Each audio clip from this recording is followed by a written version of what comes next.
嗨，大家好，我是躺平叔。今天是2025年6月6号。这一期咱们继续聊一聊新能源汽车。这两天国内的媒体红星新闻、每日经济新闻等还有很多媒体都在报道这个有一艘载有3000辆汽车的轮船起火，船员弃船撤离。载有3000辆汽车的轮船在太平洋起火。根据英国媒体4日报道，美国海岸警卫队正在对太平洋上一艘183米长的汽车运输船，也就是那个滚装船上的火灾进行处置。该船载有数百辆电动汽车，位于阿拉斯加海岸约300英里处。该船于5月底出发，原本预计将于6月15日抵达墨西哥拉萨罗卡德纳斯港口。根据这个航运数据库的数据这艘船建造于2006年，归伦敦企业所有。这艘船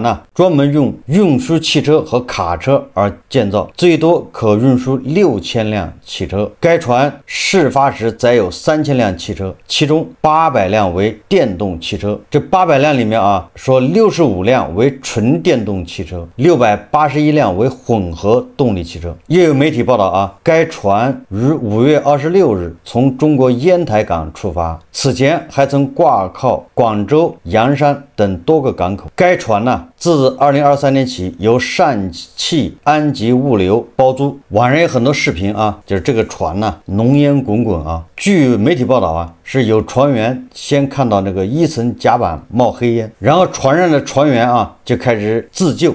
用这个灭火设施开始救火。但是这个火势还是非常大，然后他们就与美国的这个海岸警卫队联系，海岸警卫队就派人去救援最后发现这个火灭不了，而且还有复燃的可能，所以紧急将这个22名船员进行转移。那船呢就遗弃在海上，也就是没法救。弃船说明火灾非常严重，不得已而为之。关于这个为什么起火，具体原因到现在还并没有报道也就是还没说清楚。这个在新车状态下有动力电池的新车自燃极为罕见，也就是我们所熟知的这个新能源汽车自燃一般的都是这个在充电过程中，或者是发生事故，或者是使用了多长时间以后这车恐怕有点老化，新车发生自燃，这个确实罕见。也就是这个火灾怎么引起的还说不清楚。但是这个火灾没有办法扑灭，而且还有复燃的风险，这个恐怕就跟新能源汽车有很大的关系。当然了，因为跟新能源汽车有关系，因为大家都见过新能源汽车一旦起火没法救，火烧连营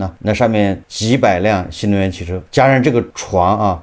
20年前的船，恐怕这个上面的这个灭火设施对普通的火灾可以，但是对新能源汽车这种火灾恐怕就有点这个无力感了。那么这个3000辆汽车在太平洋上起火，又跟新能源汽车有关系，所以就把这个新能源汽车又从这个渐渐远离，对吧？渐渐离开舆论场的这个新能源汽车的关注又拉到人们的视野之中。大家就好奇这个拉的3000辆汽车或者这新能源汽车到底是哪个品牌的有很多人就开始猜了说是上汽的，有人猜是这个奇瑞，有人猜是比亚迪，还有猜其他牌子的。说上汽的为什么呢？是因为这个船是由上汽下的物流公司包租的又在烟台港。说这个是奇瑞的或者说比亚迪的，主要是说他们出口多等等为什么大家对这个好奇呢？实际上无论是哪个品牌这个起火损失最大的是保险公司，把人家船都烧掉了，这保险公司恐怕得赔一笔巨额赔款。但是这个又涉及到安全问题，暴露电动汽车海运的隐患，影响消费者的信任，让大家又对这个新能源汽车这个安全产生担忧。大家也知道新能源汽车就在1-2个星期之前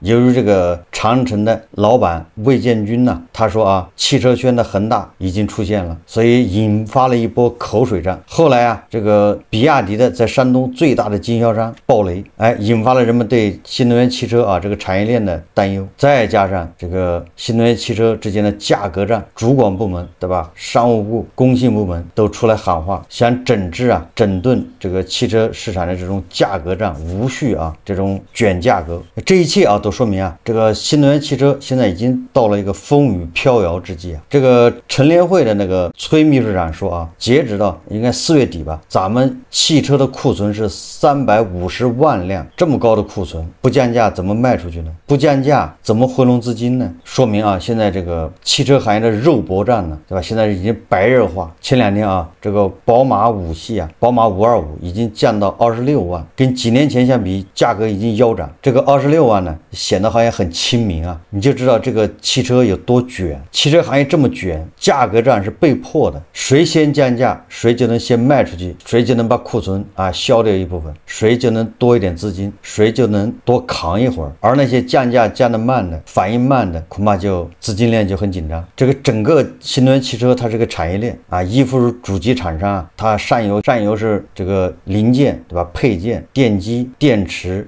这些供应商，下游是经销商。主机厂商压力很大，它的压力就会传导到上游，对吧？这个零部件企业，下游经销商。而有的经销商因为自身的原因，或者是其他原因，还有啊主机厂商的这个销售策略等等原因，就提前啊纷纷爆雷。也就是主机厂商虽然还没爆雷，但是啊他的经销商已经扛不住了。今天我在网上看到一个博主啊，这个博主他自己曾经就是这个卖汽车的，也就是经销商啊。据他自己说啊，他卖过这个比亚迪的汽车。前2天啊，比亚迪山东经销商爆雷事件，通过经销商自己的文件啊，还有那个情况通报，他认为是比亚迪啊这个政策变化导致了他们爆雷。但是比亚迪马上啊发文澄清，对吧？比亚迪的销售政策一直很稳定，这个部分经销商出现资金链啊困难、经营困难，是因为他们自己盲目扩张。那这个比亚迪的这个山东经销商啊爆雷，到底是什么原因导致的呢？我们来看看啊，这个博主是怎么说的。大家看视频。比亚迪山东经销商集团爆雷这个事情呢，在网上已经是发酵了好多天了。那么比亚迪的官方也做出了回应。那么我们先说说啊，这个事情官方回应是这样子。官方的回应呢是啊，他首先是说啊，比亚迪啊，我们厂家每年呢都是啊给经销商有相应的一些补贴啊，有相应的政策扶持，对吧？然后呢，经销商啊这次的爆雷事件啊，是经销商啊盲目的扩张啊，导致了资金链断裂这样子的一个情况形成的。那么早在去年啊7、8月份的时候啊，我就来通过我自己的实地考察跟大家聊过，我说啊，在2025年大概率的比亚迪的经销商应该有一部分会爆雷。那么事情到了今年的5月份啊，这个事情呢已经是应验了。应验了呢，并不是说小哥在这里是自吹自擂，也不是说为了黑比亚迪啊去出这些视频。我出这些视频呢，只希望啊作为一个汽车的老营销人员啊，跟你们好好聊聊这个事情到底是怎么样子形成的。首先从比亚迪官方他的回应表态来讲呢，把这个责任呢几乎是推给了经销商他自己的盲目经营的这样子的一个状态啊，导致了资金链的这样子的一个断裂这个事件。那么这个事情呢，我个人认为呢并不是的。首先第一个，比亚迪在过去的3年里面，它呢是通过不停的在给经销商就是压库。那么压库呢你可以认为这是车企的对经销商的一个盲目的就是说甩货的这样过程。那么说句难听点的比亚迪呢，它为什么能取得这么高的这样子一个销量这个压库这个动作呢，是起到了100%的这样子的一个销量提升作用。那么换句话来讲，现在呢在市面上或者说很多的二手车平台已经是出现了，就是说从今年的上半年已经是出现了有3到4千家的不等的这样子的一个黄牛在卖各种各样新能源车企的就是0公里的二手车。那么0公里的二手车，只要是你不是睁眼说瞎话，或者说你脑子不是被门夹了的所有人都知道。那么这个事情是怎么来的呢？就是车企把这个车子呢，我批发给经销商，或者是说我批发给第三方的一些车贩子，那甚至是或者是说厂家他们自己的所成立的所谓的网约车公司，所谓的租赁公司所谓的其他的一些汽车商贸公司。那么当车子卖不出去了，那么这个时候呢我只能通过二手车的方式，因为这个车子已经上牌了，对吧？已经算入销量了，上起来了。那么比亚迪山东的经销商集团出现这种情况，首先我个人认为第一责任首先就是在厂家。为什么呢？因为你去好好的去了解一下，如果说我在这里说的有一句实话你们可以让你的法律团队过来找我。原因是什么呢？因为你第一个，你的长期的库存比就库销比，可以说是你的库存跟你的销售比是维持在 2.0。那么只要你是做汽车行业的，到达 2.0 的就是一个红线，就是一个临界点。一般的就是说正常的，相对来说比较合理的，或者说比较就是说那个经济状况比较好的，基本上是库销比是在 1.2。那么这是当然是一个相对来说比较就是理想的状态。但是呢，大多数的品牌基本是在控制在1.4到 1.5 之间，那是到了 2.0， 甚至是有部分的车企或者说经销商、汽车经销商，他们已经达到 3.0。就是说在2022年、2023年、2024年这3年，就是说我在做北京地区就市场调研的时候，他们是长期维持在 2.5 以上，就是说尤其是一些年底的时候，基本上都是达到 3.0， 甚至是 3.1、3.2。那你说你这样子长期高压的情况下面，说白了就是拿经销商的钱，那或者说从银行贷款，因为车企给经销商就是这个相对来说批车的时候，或者说把车卖了，那么经销商呢基本上是在就是 30% 的首付款按常理的 30% 的首付款，那就是说3个月的免息，或者说有个别呢是100天的免息，这是行业内的相对来说比较正常的一个状态。那你想想，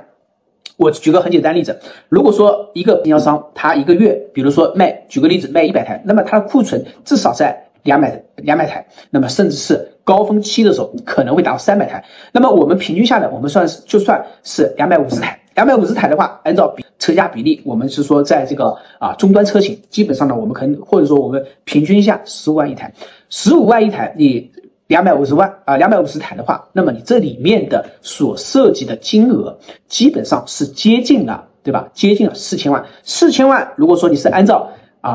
就是说是30%的这样子的一个杠杆来算的话，那么你的自有资金基本上是1200万。也就是说，一家店你再怎么少，你必须得准备800万的现金砸到比亚迪的厂家，砸到他账户上面，就长期的这样用。那么我去年的时候我说，为什么比亚迪的部分的经销商可能会扛不住？那是因为比亚迪的它整体的这个销量到了2025年，随着整个车市的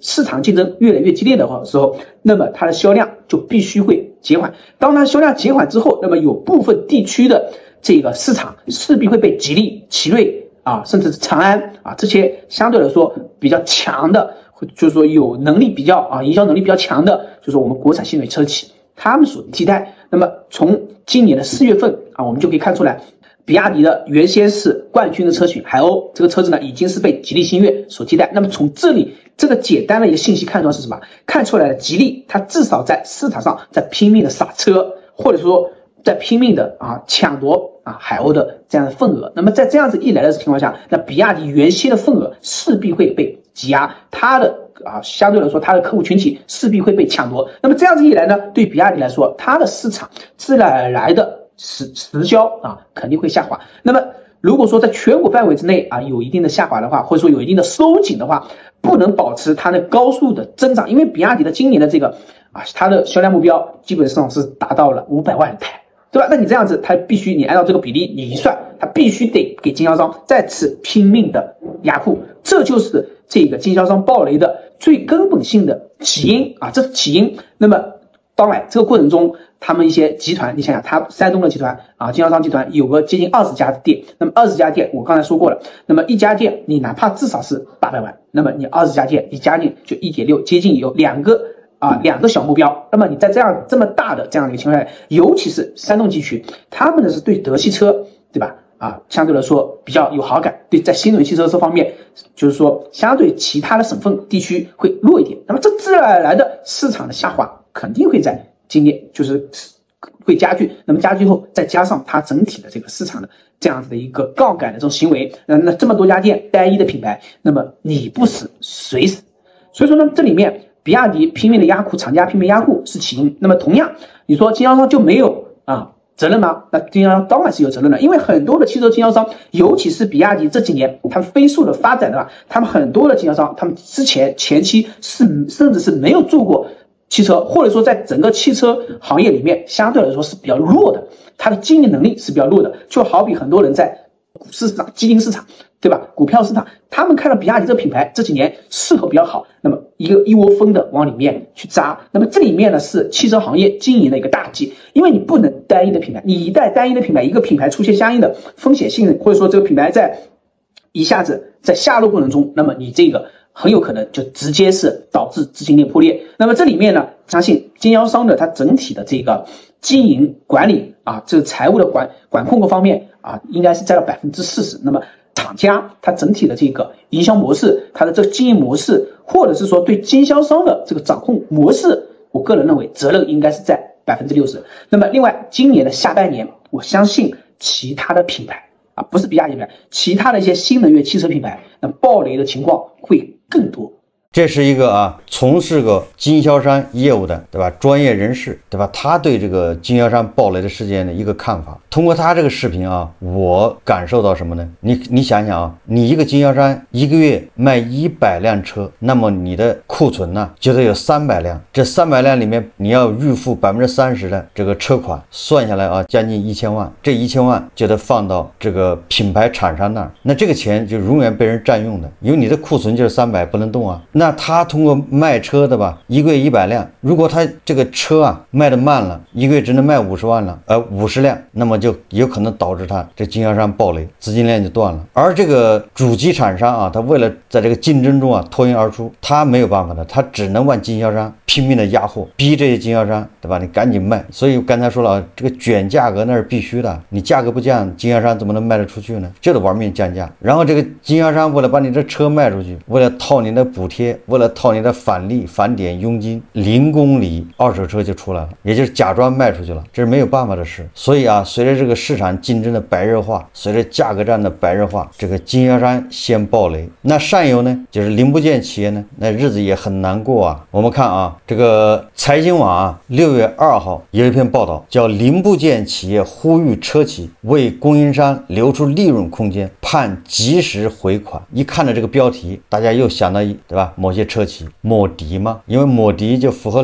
2点，就这个标题里面，第一个供应商的利润太低，第二个供应商的账期太长，回款不及时吗？那这2点不就是大家诟病抹敌的2点吗？抹敌不是去年年底就传出今年供应商统统的要降价10%，大家还记得吧？然后这个抹敌对吧？他那个供应链金融玩出花出来了，差不多将近账期长的有1年了。我们看看那个财经网上怎么说的他说2023年以来，价格战多次席卷汽车市场，车企为了降低成本，频频向上游供应商传递压力。汽车零部件企业面临的环境恰恰与对吧？这些就是供应商展望的愿景相反。他报道主要讲了一个叫孔辉科技说浙江孔辉汽车科技股份有限公司董事长郭川在6月1日发文，呼吁改善汽车供应链生态关系。我有一个梦想，有一天汽车行业甲乙双方合作共赢，长期微利或亏损不再是奋斗型企业的宿命，让他们有足够的效益进行研发和可持续发展。他提出上述愿望。这个孔辉科技它就是一家主营汽车空气弹簧和悬架的零部件企业。该公司由中国工程院院士葛孔辉和其儿子郭川和其他团队成员共同创办目前是这理想汽车、长安汽车、极客等16家车企40多个车型的供应商。空气弹簧就是这个汽车的那个空气悬架系统主要是这个让你坐着舒服一点，它减震用的孔辉科技官网显示2022年空气弹簧和空气悬架系统交货量为7万台份，2023年暴增至27万台，2024年超过60万台也就是2年时间涨了将近10倍，就是它的销量。尽管在行业中处于头部地位，孔辉科技可能也无法避免受到汽车行业激烈竞争的影响。他说，郭川呼吁汽车行业甲方能调高技术和质量能力权重，不要一味寻求更低的价格。他希望乙方产品真正成本费用对甲方透明，乙方也可以毫无顾虑地向甲方汇报自己的降本计划，双方每年遵守适度的供货价格降幅，甲方能够确保乙方总体利润高于3年水平。这个郭川还提出希望在乙方产品送达并经过必要检验后，甲方能够立即对账开票并结算，回款可以在开票后1个月内到账，并且电汇是回款的唯一方式。你看想的多美啊！账期就是1个月啊，货送到了马上检验，检验合格，1个月之内把钱付了，这是上游供应商的梦想，是吧？当前汽车零部业企业，就是零部件企业啊，面临的环境恰恰与郭川展望的愿景相反。2023年以来，价格战多次席卷汽车市场，车企为了降低成本，频频向上游供应商传递压力。在选择供应商时，汽车企业一味追求低价中标，还会要求供应商每年按一定比例降价。这不去年底要求上游的供应商，对吧？今年降价10%嘛。此外，零部件企业还抱怨汽车企业支付货款的节奏明显放缓。国内主要汽车企业的财报显示，2024年他们向供应商付款的账期普遍在120天以上，也就是4个月以上，这个是现在的主流。部分企业达到了200天，也就是7个月。上述措施会直接压缩零部件企业的利润空间。孔辉科技没有公开财务数据可查，宝龙科技在2024年取得营收70亿元，同比增长19%，净利润却下跌20%，也就是营业收入增长20%，但是净利润还下降20%。你说说，增产不增收，毛利在下降呢？宝龙科技在财报中称这是上市公司它财报要公开的，那你净利下降，你得给投资者一个理由啊。所以这个宝龙科技它解释国内汽车市场价格战愈演愈烈，人力支出增加也影响了净利润。那么有人就说了，我怎么看有的车企他们的供应商他们的生态就挺好的呢？不是所有的这个供应商都在那叫苦实际上这个就涉及了就是主机厂商，也就是整车企业和零部件供应商天然存在的利益博弈。行业标杆企业有不同的处理方法。丰田汽车构建了相对封闭的生态体系，它和主要零部件企业交叉持股，形成紧密的利益共同体。就你中有我，我中有你，我有你的股份，你有我的股份，我多赚了，实际上你也就多赚了，你多赚了，我也多赚了，也就是大家都是利益紧密的，对吧？结合在一起，共同体。在遇到行业波动或挑战时，丰田汽车会主动提高零部件采购价格，或向供应商提供其他形式扶持措施，也就是主机厂商自己降成本，然后反过来向这个零部件企业输送利润呢，就是保住自己的生态，保住它的整个的这个稳定。而特斯拉呢说，自研部分关键技术硬件和其他部件主要依靠外部供应商。特斯拉要求供应商提供全部成本数据，帮助供应商寻找降成本方式，同时为供应商留出合理利润空间。这个是财经网说的他说不愿具名的跨国零部件企业高层称，特斯拉这种方式前所未有，但其订单数量大且稳定，也有合理的利润。供应商接受了特斯拉的成本透明要求，也就是特斯拉要求你把你的成本公开，然后他帮你找什么地方还可以降。你只要满足他条件了，因为他的订单量大呀，你照样可以赚钱。也就是特斯拉他会考虑你的利润，他保证你能赚钱。好，这是财经网说的说比亚迪依靠电池业务起家，进入汽车行业后曾自己生产几乎全部零部件，后来为了保证自身零部件体系的活力，比亚迪引入外部供应商，目前外供占据较大的比例。说外部供应商对比亚迪大多既爱又恨，爱恨交加为什么呢？说来自比亚迪的订单规模大，但利润并不高。接近比亚迪的人士称供应商的供货比例由价格决定，假设某个部件有3家供应商入围，报价最低的拿到最大份额，外部供应商为了拿单不得不竞相压价。包括比亚迪在内，国内不少车企收到供应商货品后，并不是直接垫付汇款，不是电汇而是向供应商开具商票或应付账款电子凭证，在比亚迪叫迪链。这些票据意味着出票人对供应商的无息账款，也是把你的应收款我给你占了，完了还不用付利息，占你200天再说。那你说200天他攒了多少钱？也就是拿供应商的钱来发展自己。供应商占他的钱，对下游呢就是那个经销商，对吧？让他提前把钱交过来，押金是对吧？货款，上也占，下也占，这就是主机厂商。车企和零部件企业关系并无一定之规。相较而言，国内车企和零部件企业之间关系更加紧张。为什么呢？实际上这就是由国内汽车市场激烈的竞争环境决定的，也就是你不别人卷，那你就没了。所以说啊，这个价格战卷不是说主管部门发个文件，对吧，来干预一下就能纠正的，纠正不了，对吧？供需矛盾决定的，产能太大，而我们的消费者承接能力又太弱啊，逐渐的啊，这个汽车的销量在下滑。最近这个新能源汽车下乡，我看啊，特斯拉也在下乡的名单之列，你就知道这个竞争有多激烈。所以说，近日国家主管部门和行业协会纷纷提出反对价格战。行业人士指出啊，主管部门应当加强产品质量监管，当化解价格战根本之策，仍是鼓励而非抑制市场竞争，且包括地方政府在内，各参与方应当畅通市场退出机制，警惕企业所有制差异对应的不同的政策待遇。财经网的意思也就是地方政府啊，对这些无论是国企还是民企一视同仁就行了。主管部门你只管质量标准、安全，你不应该去管价格，人家打价格战那是人家的事情。所以你看啊，这个主机厂商向上，对吧？他是占用你的货款，向下对经销商那是占用你的押金和预付款。向上呢，让你不停的降价；向下对经销商那是不停的给你压货，犹如竞争越来越激烈，对吧？竞争加剧，最终啊，就导致下游经销商这个营销能力差的，销量对吧不能增长的，它就很容易暴雷。而上游这个零部件企业呢，对吧？你就不停的降成本，如果你成本降不下来，你就被淘汰，因为它是3选1或者4选1啊，对吧？你的成本没别人低，你的量就越来越小，这叫恶性循环。价格越低的，它的订单量越大，你价格越高，订单量越低，所以就会导致啊，上游的供应链这个零部件企业它就是以次充好。这就是长城的魏建军说的，对吧？你这个为了打价格战，你这汽车价格越来越低，1分钱1分货啊，你那个汽车质量是没有办法保证的。按照刚才那个汽车博主的说法啊，下半年越来越多的厂商会爆雷，没有办法啊，这是残酷的市场竞争决定的，对吧？不以人的意志为转移啊。好，我们这期节目啊就聊到这里，感谢大家收看。如果喜欢我的节目，欢迎订阅转发，也可以在下方留言评论，谢谢大家。